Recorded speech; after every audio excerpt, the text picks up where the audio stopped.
የዛሬዋ ኢትዮጵያ ባላደራ ትውልድ መፈብሪካ አምባ ነው ትምህርት ቤት። ዛሬ የትላንት ስሪት ውጤት ነው። ነገ ደግሞ በእጃችን ያለ ለኛው የተቸረን የሚመነዘር መክሊት። ስንዴን ዘርቶ ገብስ ሊያበረይ እንደማይጠብቅ ትጉ አርሶ አደር ያልዘሩትን ማጨድ አይቻልምና በ2014 በ12ኛ ክፍል ብሔራዊ ከፍተኛ ትምህርት ተቋማት መግቢያ ፈተና የሆነው ይሆን በአጠቃላይ ከ50% በላይ ያገኙ ተማሪዎች ቁጥር 29909 ተማሪዎች ወይም 3.3% የሚሆነው። ስለዚህ ይሄ ለሁላችንም ሊሰማን ይገባል።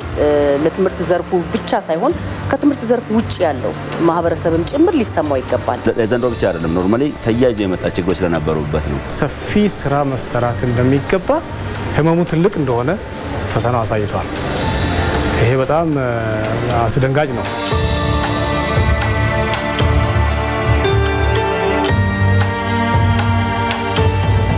ለእከሌ ተብሎ የሚተው ችግር የለም። ችግሩ የሁሉም ነው። ግን ደግሞ ምን ችግሩ ቢገዝፍ ከመፍትሄው አይበልጥምና 34ኛው ሀገር አቀፍ የትምህርት ጉባኤ የውጤታማነት ችግር ብሎ የፈረጀው አንዱ ምክንያት ቋንቋን ነው። እንግሊዘኛ እኮ የማስተማሪያ ቋንቋችን ነው ብለን መርጠናል። ይሄን እንግዲህ የመረጥነው ከ60 ከ70 ዓመት በፊት ነው። የማስተማሪያ ቋንቋ ከሆነ እያልክ ያለው ምንድነው? ምንም አይነት ዕውቀት የምትገበኘው በዚህ ቋንቋ ነው እያልክ ያንን ቋንቋ ሳያውቅ እንዴት አድርጎ ነው ዕውቀት የሚገበኝ? አንዱ ችግሩ የስብራቱ እኮ ችግር ከ8ኛ ከ9ኛ ክፍል ጀምሮ ሁሉም በእንግሊዘኛ ነው የሚማረው ይባላል። እንግሊዘኛ የሚናገር ተማሪ የለም፣ የሚጽፍ ተማሪ የለም፣ የሚያነብ ተማሪ የለም፣ በትክክለኛ መንገድ የሚሄድ አስተማሪም የለም በዛ ቋንቋ። ያ እስካለ ድረስ ትምህርት ዕውቀት እንትን እየተደረገ አይደለም። ቋንቋ የመማሪያው ቁልፉ እሱ። ኬሚስትሪም በእንግሊዘኛ ከሆነ የምትማረው እንግሊዘኛ ማወቅ አለብህ ኬሚስትሪ እንዲገባ ይኖር፣ በለዚያ ሌላ መንገድ የለውም። ስለዚህ በቋንቋ ላይ ያለው ክፍተት አንዱ ለአጠቃላይ ለትምህርት ጥራት ውድቀት አስተዋጽኦ ያደረገው እሱ ነውና የቋንቋ ክህሎታችንን ማዳበር አለብን። ተማሪዎቻችን 9ኛ ክፍል ገብተው በእንግሊዘኛ ከሆነ የሚማሩት 9ኛ ክፍል እስኪደርሱ ድረስ እንግሊዘኛ መስማት ማንበብ የሚችሉ መሆን አለባቸው። ሌላ መንገድ የለውም።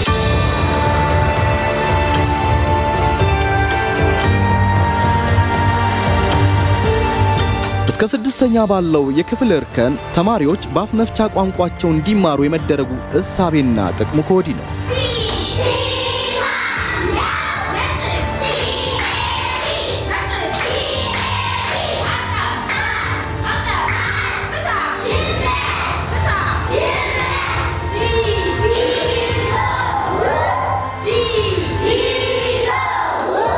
ብዙ ቋንቋ በሚናገርበት ሀገር ውስጥ ተማሪዎች አፋቸውን የሚፈቱበት ቋንቋ የሚማሩ ከሆነ በቋንቋ ምክንያት የሚከሰት ልዩነት ይጠባል ነው። የትምህርቱ ቋንቋ አንድ ቢሆን ቋንቋውን የሚችለው ተማሪ ይገባዋል፣ ቋንቋውን የማይችለው ተማሪ አይገባውም። ስለዚህ ያንን ለመቅረፍ በብዙ ቋንቋዎች ተማሪዎቹ አፋቸውን በየሚፈቱበት ቋንቋ ማስተማሩ በተማሪዎች መካከል የሚኖረውን ፍትሃዊ ያልሆነ የትምህርት ልዩነት ያጠባል። ያው ጥናቶች እንደሚያመለክቱት ማንበብ፣ ማስላት፣ መጻፍ አይችሉም ይላል። በተለይ እስከ 4ኛ ክፍል ድረስ የደረሱ ተማሪዎቻችን ስንመለከት የዚህ አይነት ችግሮች እንዳሉባቸው ጥናቶች ያመለክታሉ። ይህንንም ችግር ከመቅረፍ አንፃር ተማሪዎቻችን ለምንድነው ማንበብ የማይችሉት? ለምንድነው መጻፍ የማይችሉት? ለምንድነው በዛው በትምህርት ደረጃቸው ልክ ማወቅ የሚገባቸውን ነገር እንዲያውቁ ያልሆኑት የሚለውን ነገር ጥናቶች በጣም በብዙ ተጠንተዋል። እነዛ የተጠኑ ጥናቶችን ተግባራዊ ለማድረግ እንግዲህ በዚህ ዓመት ጀምረናል ማለት ነው።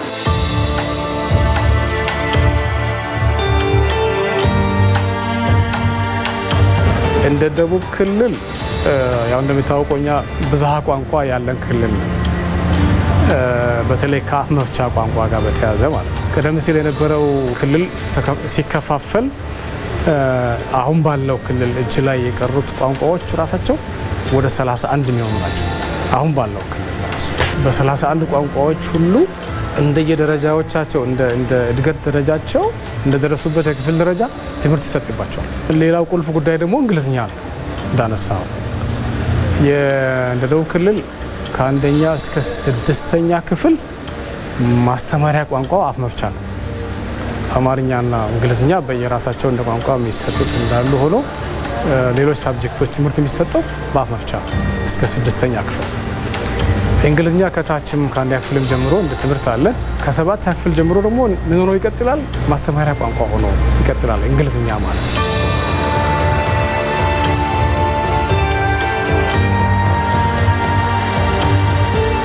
በአፍ መፍቻም ይሁን በእንግሊዝኛ ቋንቋ የትምህርት መስኮች ጎልተው የተስተዋሉ የእውቀት ሽግግር ክህሎቶች መሰረታዊ ክፍተታቸው መፍትሄ ጠቋሚ ጥናቶች በሚኒስቴር መስሪያ ቤቱና አጋር አካላት ተጠንተውና ዳብረው ይፈተሹ ጀምሯል። የቋንቋዎቹን የሥርዓተ ጽሕፈታቸውን ያዳበርንበት መንገድ ራሱ ሳይቀር ተጽዕኖ አለው እያልን እኮ ነው። አሁን ከዚህ ጀምሮ ሌሎቹ የትምህርት አሰጣጡ በርካታ ምክንያቶች ይኖራሉ።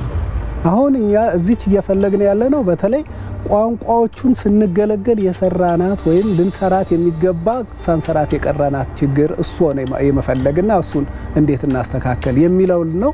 እዛ ውስጥም አሉ ችግሮች። ያልሰለጠኑ ሰዎች ናቸው እያስተማሩት ያለው አፍ መፍቻ 31 ቋንቋ ላይ የሁሉም ቋንቋዎች እኩል ደረጃ አይደለም ያለው። መምህር ያልተፈጠረለት ወይ ያለማለት መጽሐፍ ያልተዘጋጀለት ዲክሽነሪ የሌለው ሪፈረንስ የሌለው የተወሰነ መነሻ የሚሆን ማስተማሪያ መጽሐፍ ድራፍት ትምህርት ቤት ደርሶ መጀመር አለበት በሚል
አድማሱን አስፍቶ ማለት ነው ሌሎች ክልሎች ላይም እንዲተገበር ከማድረግ አንፃር አድማሱን አስፍቶ የጥናቱ ይቀርባል። ይሄ ጥናት ከቀረበ በኋላ ግን በትክክልም ትምህርት ዘርፉ ላይ እየመጣ ያለው ለውጥኛ ካረጋግጥን እሱን መነሻ በማድረግ ሁሉም ክልሎች ላይ ይሄ ነገር እንዲተገበር የማድረግ ስራ ይሰራል ማለት ነው።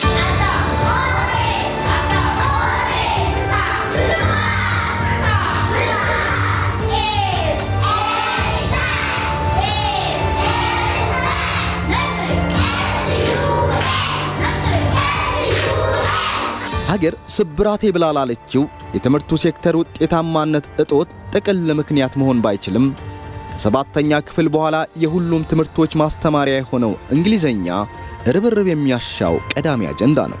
እስከ ሰባተኛ ክፍል ተማሪዎች ባፋቸውን በፈቱበት ቋንቋ ነው የተማሩት። እንግሊዘኛ እንደ ትምህርት አይነት ይማራሉ። ሰባተኛ ክፍል ላይ ወደ እንግሊዘኛ ቋንቋ ማስተማሪያ አድርገን እንግሊዘኛ ስንጠቀምበት እንግሊዘኛውን ስለማይችሉት ጽንሰ ሐሳቡንም ሳይረዱት ቀርተዋል ወይስ ሲጀመር ከታችም በአፍ መፍቻ ቋንቋቸው እየተማሩም ጽንሰ ሐሳቡን አልተረዱትም ወይ አናቀውም። እያንዳንዱን እንደገና ጥናት ይፈልጋል። የእንግሊዘኛ ትምህርት አሰጣጣችን ከክላስ ሲዘላ ላይ ሁሉ ጊዜ ክላስ ውስጥ ነው ጉዳዩ ያለው። ቶክ ኤንድ ቾክ ነው the whole time ያለው። ተማሪዎች ደግሞ ያ ነገር ያሰለቻቸዋል ብዙ ጊዜ። ሪሊ የእንግሊዘኛ ውጤት በራሱ አይደለም ኮዝ ሊሆን ይችላል በራሱ ግን አንድ ነገር አይደለም። የሆነ ኤጀንት ይሆናል ከንትሩ ጋር አዎ ኤጀንት ይሆናል። ይሄ ማለት ምንድነው? ከሰባተኛ ክፍል አብዛኛው ክፍሎች ከሰባተኛ ክፍል ላይ በእንግሊዘኛ የምንማረው ስንማር መማር አይደለም ተማሪዎች ተማሩ ያንን ማወቅ አይደለም የሚያስተምረው መምህር ሪል አንደርስታንድ ያደርጋሉ ብለን ስናስብ የራሱ ነበር ክፍተት ነበር። የሚማሩበትን ቋንቋ እየተረዱት ከሆነ ቋንቋውን በተረዱት ቁጥር በቋንቋው የሚሰጡትን የተለያዩ ነገሮች የመገንዘብ ኢቭን አንዳንድ ጊዜ መምህራን በበቂ ሁኔታ ነገሮችን የማይገልጹላቸው ከሆነ ቋንቋውን በመጠቀም ተጨማሪ ጉግል የማድረግ ነገር ይኖራቸዋል። አሁን ዘመናችን ጥሩ ስለሆነ ዩቲዩብ ላይም ሄደው የተለያዩ አማራጮች ላይ ሄደው ርዕሰ ጉዳዩን ብቻ በመስጠት ከዛ የተለያዩ ትምህርቶችን ያገኛሉ። ከዛ በኋላ ጉዳዩን ማስፋት ይችላሉ። አሁን አንድ ተማሪ ያው እንግሊዘኛውን አወቀው ማለት በቀላሉ ሂስትሪን፣ ጂኦግራፊን፣ ባዮሎጂን እንትን ብሎ አዳምጦ ተረርቶ ነገርየውን መተንተን ይችላል፣ መረዳት ይችላል። ሁሉንም ነገር ከመምህር አይጠብቅም ማለት ነው። መምህራን ጋር ያለው ክፍተት at the beginning ለሙያ ፍቅር መኖር አለበት። የሁሉ ነገር መሰረት ፍቅር ሲኖር ነው። መምህር ሆነን ስንገባበት እያልን እንገባለን። እዛው ውስጥ የምንፈጥረው ትውልድ በራሱ እንትን ያለ እንደው ብራይት ይሆን አይደለም። መምህር ደግሞ በባህሪው ብርሃን የሚያሳይ ነው እንጂ ዳመና ወይ ደግሞ ግርዶሽ መሆን የለበትም። እኔ አንድ የአማርኛ መምህር ወይ የእንግሊዝኛ መምህር ሲሆን ልጆቼ በእንግሊዝኛ ትምህርት የሆነ ነገር በቃ የሆነ ፊውቸር ብራይት እንዲያዩ ነው ማድረግ ያለብኝ እንጂ የእርኩኝ ዝም ብዬ ዳመና ነገር መሆን የለብኝም የሚል ሐሳብ ያለኝና መምህር መጀመሪያ በፍቅር ሊገባ ይገባዋል ወደ ሙያው። ከገባ በኋላ አንድ መምህር መሰረታዊ የሆኑ ነገሮች ሊይዝ ይገባል። እውቀት የግድ ነው የሚለው፣ ክህሎት የግድ ነው የሚለው፣ ሌላ ደግሞ እሱ በተፈጥሮ የሚያመጣቸው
ላይ አሁን አዲስ የመጣው መጽሐፍ ላይ በጣም ጥሩ ነው።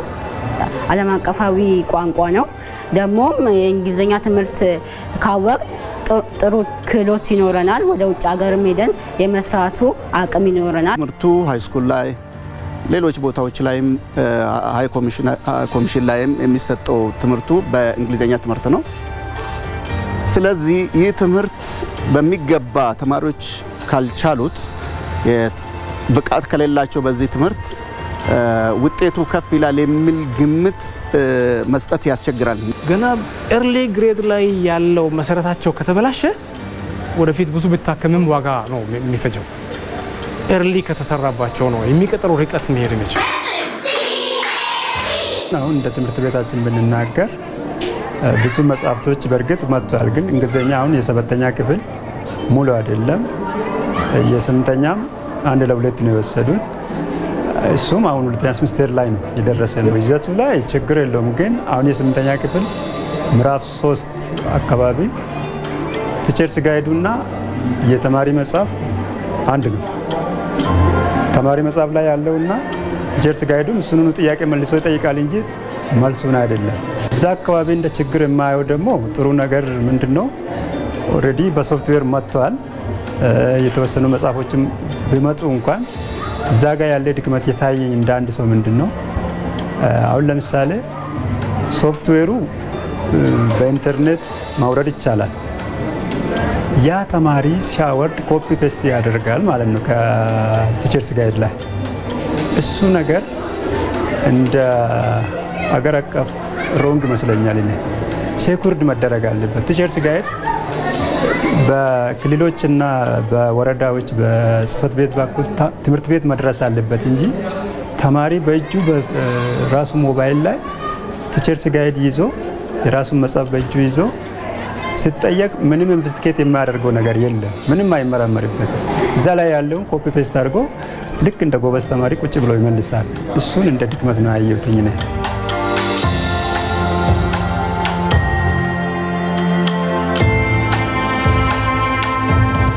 የእንግሊዝኛ ትምህርት በመሰረቱ ይሄን ያህል ከብዶ ይሄን ያህል አስቸጋሪ ሆኖ በትምህርት ላይ ጫና መፍጠር የለበትም። አራቱንም ስኪሎች ወይንም ክህሎቶች አመጣጥኖ ያለ መስጠት ስፒኪንጉንም ራይቲንጉንም ሊስኒንጉንም ሪዲንጉንም አመጣጥኖ ያለ መስጠት። ሁሉ ጊዜ ተማሪዎች እንግሊዝኛን ሲያስቡ ህጉ ነው ትዝ የሚላቸው እና ከህግ ጋር ነው የሚያገናኙት። ኮሚኒኬሽን ወይም ይሄ ተግባቦት ጋር ያለውን ነገር ይተውታል። ለፈተናም ነው የሚያጠኑት። ስለዚህ አንደኛው ክፍተት አለ ብዬ የማስበው መምህራን ጋር ነው። አመጣጥነን መስጠት ከቻልን ተማሪዎች ፍላጎታቸውም ከፍ እያለ ይሄዳል። ትምህርቱን ከሊስኒንግ አንፃር ከስፒኪንግ አንፃር ከራይቲንግ አንፃር ከሁሉም ጋር እያገናኘን እየመጠንን የምንሰጣቸው ከሆነ በደስታ ይቀበሉታል። ሁሉ ጊዜ ግን አንድ ነገር ይዘን ክላስ ውስጥ የምንገባ ከሆነና የእኛን ለማስተማር የሚመቸንን ብቻ ሁሉ ጊዜ የምንመርጥ ከሆነ ክፍተቱ እየተፈጠረ ይሄዳል። በዚህ ዓመት ስንጀምር ያው ከዚህ ቀደም እንዳልከው ትምህርት ጉባኤ ላይ የቀረበ አንድ ትልቅ ጥናት አለ።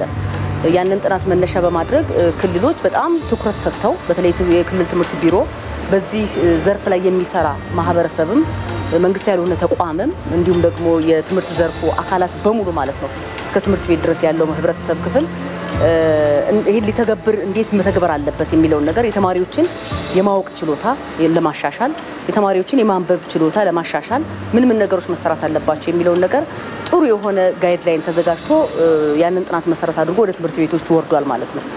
ክልሎች አሁን ጀምረውታል። እንደ ምንድነው ንቅናቄ አይነት ነገር ተጀምሯል። በተለይ በኔ ክልል አንድም የማያነብ ተማሪ ሊኖር አይገባም፣ አንድም በአፍ መፍቻ ቋንቋ የማይጽፍ ተማሪ ሊኖር አይገባም የሚል ጥሩ የሆነ ውስጣዊ መልካምነትን የተላበሰ ፍላጎት ኖሯል።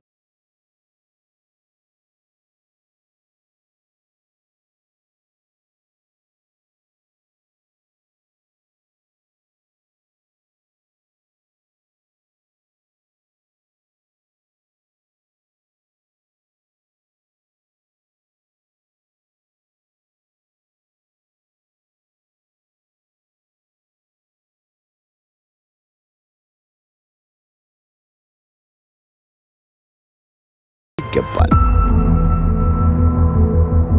በትምህርት ዘርፉ ላይ በተለይ የቋንቋ ትምህርት በተለይ ደግሞ የእንግሊዘኛ ቋንቋ ትምህርት ከፍተኛ የሆነ ክፍተት እንዳለበት ይታወቃል።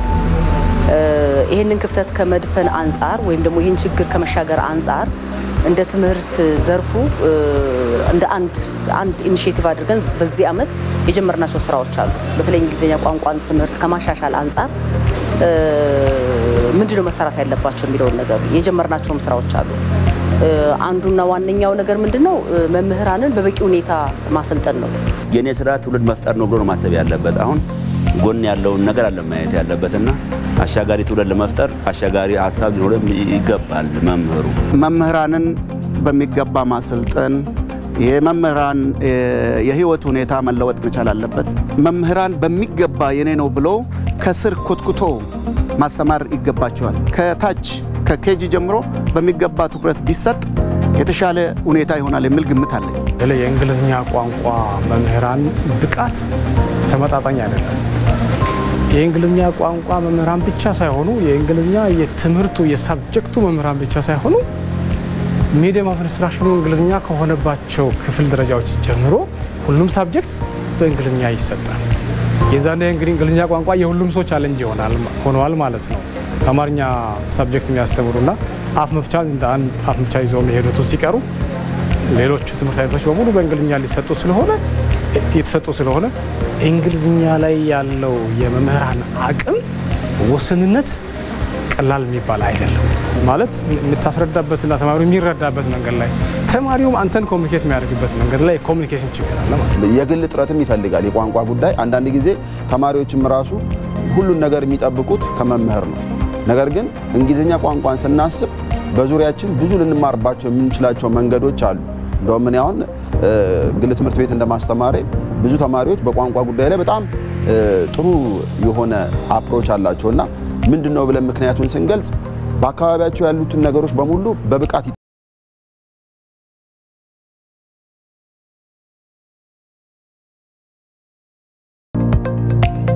እንግሊዝኛ ቋንቋን ህግጋት ከማወቅ ባሻገር በንግግር ተግባቦትን ሊያዳብሩ የሚችሉ መፍትሄ ተብለው የተፈረጁም ተግባራት አሉ። በውጭ ሀገር የሚኖሩ ሰከንድ ጄነሬሽን የምንላቸው ኢትዮጵያውያንስ ወደ አገር ውስጥ ገብተው የበጎ ፈቃድ አገልግሎት እንዲሰጡ ለማድረግ የጀመርናቸው ስራዎች አሉ። እነሱ ኦሬዲ አሁን ኦን ዘ ዌይ ላይ ነው ያሉት፣ በሂደት ላይ ነው ያሉት። እሱም ብቻ ሳይሆን በዚህ ዓመትም ተማሪዎች በየትኛውም ቦታ ላይ ሆነው በተለይ ስማርትፎን ያላቸው ተማሪዎች፣ ኮምፒውተር ያላቸው ተማሪዎች ትምህርት ቤቶች ውስጥ ማለት ነው ላፕቶፕም ያለው ትምህርት ቤትም ቢሆን የትኛውም ቦታ ላይ ሆኖ ያለምንም ክፍያ ዌብሳይት ክሬት ተደርጎ ወይም ደግሞ ዴቨሎፕ ተደርጎ እዛ ላይ የእንግሊዝኛን ቋንቋ ሊያሻሽል የሚችል በእድሜ ደረጃ በትምህርት ደረጃ እና በእነዚህ ባካተተ መልኩ የተለያዩ ሊያስተምር ይችላል ወይም ተማሪዎች ሊያውቋቸው ይገባቸዋል የምንላቸውን ጥሩ ይዘት ያላቸው የእንግሊዝኛ ቋንቋ የሚያሻሹ ነገሮች ተጭነዋል ማለት ነው። የመማር ማስተማሩ ድምር ውጤት ውጤታማነት ነውና የችግሩ ግዝፈት ደግሞ ለእከሌ ተብሎ የሚታው አይደለም። የተመለከትነውና ያየነው ውጤት የማንቂያ ደውል ነው። ዛሬን ካበጁ ግን ነገን ተሻጋሪ ትውልድ መፈጠሩ የግድ ነው። የትምህርት ጥራት እናምጣ ስንል ተማሪዎች ውጤታቸው ይሻሻል ሲባል የትምህርት ዘርፍ ባለሙያዎች ብቻ ሳይሆኑ ከትምህርት ዘርፍ ባለሙያ ውጪ ያለው ማህበረሰብ፣ ወላጅ፣ በትምህርት ቤት ዙሪያ ያሉ ህብረተሰብ ክፍሎች እንዲሁም ደግሞ በአገር ውስጥ ያለ ማንኛውም ማህበረሰብ ስለ ትምህርት ኮንሰርንድ ሆኖ ልጆችን የውጤታቸው እንዲሻሻል ከማድረግ አንፃር የበኩሉን አስተዋጽኦ ሊያደርግ ይገባዋል ማለት ነው። ስለዚህ ትምህርት ቤት የተማሪዎችና የመምህራን ብቻ አይደለም። ትምህርት ቤት የመምህርና የትምህርት ሚኒስቴር ብቻ አይደለም። ትምህርት ቤት የሁሉም ማህበረሰብ ነው። እነዚህ ልጆች እኛ በሰጠናቸው ልክ ነው የሚንቀሳቀሱት። ስለዚህ መምህራን ይሄንን ውጤት ከማሻሻል አንፃር ከኔ ምን ይጠበቃል የሚል በጣም ትክክለኛ የሆነ ሐሳብ አስቦ ተግባር ላይ የመዋል ግዴታም ጭምር አለበት ማለት ነው። የውዴታ ግዴታም ጭምር አገራዊ የሆነ ግዴታም ጭምር አለበት ማለት ነው። በተመሳሳይ ወላጅም ተማሪዎችን ወደ ትምህርት ቤት ከመላክ ባሻገር ትምህርት ቤት ውስጥ ገብተው እየተማሩ ያሉት ትምህርት እውነት ትክክለኛ ትምህርት ነው ወይ፣ ልጅ ትምህርት ቤት ገብቶ እየተማረ ነው ወይ ያለው የሚለውን ነገር በኃላፊነት ወላጅም ይሄን ተቀብሎ መንቀሳቀስ ይገባዋል ማለት ነው። ትምህርት ቤት ብቻውን መላክ ትምህርት ቤት ማስተማር ማለት አይደለም። ትምህርት ማስተማር ማለት አይደለም። ከቤት ትምህርት ቤት እስኪደርሱ ድረስ ተማሪዎችን ወላጆች ተከታትለው ትምህርት ቤታቸው ድረስ ገብተው ከትምህርት ቤት ወደ ቤት በሚመጡበት ሰዓትም ቢያንስ የዕለት ውሏቸው ምን እንደሚመስልም ጭምር እንደ ወላጅ የመከታተልና የመቆጣጠር ኃላፊነት ጭምር አለበት ማለት ነው። እዛው ሳለም ደግሞ አካባቢው ራሱ በተለይ በትምህርት ቤት ዙሪያ ያለው ማህበረሰብ ያ ትምህርት ቤት ተማሪዎችን በትክክለኛው ሰዓት አስገብቶ አስተምሮ በትክክለኛው ሰዓት ወደ ወላጆቻቸው እንዲልክ ማድረግ ላይ እዛ አካባቢ ያለው ማህበረሰብም የራሱን አስተዋጽኦ ማድረግ አለበት ማለት ነው። ስለዚህ የትምህርት ጥራት እናምጣ ስንል ተማሪዎች ውጤታቸው ይሻሻል ሲባል የትምህርት ዘርፍ ባለሙያዎች ብቻ ሳይሆኑ ከትምህርት ዘርፍ ባለሙያ ውጪ ያለው ማህበረሰብ፣ ወላጅ፣ በትምህርት ቤት ዙሪያ ያሉ ህብረተሰብ ክፍሎች እንዲሁም ደግሞ በአገር ውስጥ ያለ ማንኛውም ማህበረሰብ ስለ ትምህርት ኮንሰርንድ ሆኖ ልጆችን የውጤታቸው እንዲሻሻል ከማድረግ አንፃር የበኩሉን አስተዋጽኦ ሊያደርግ ይገባዋል ማለት ነው።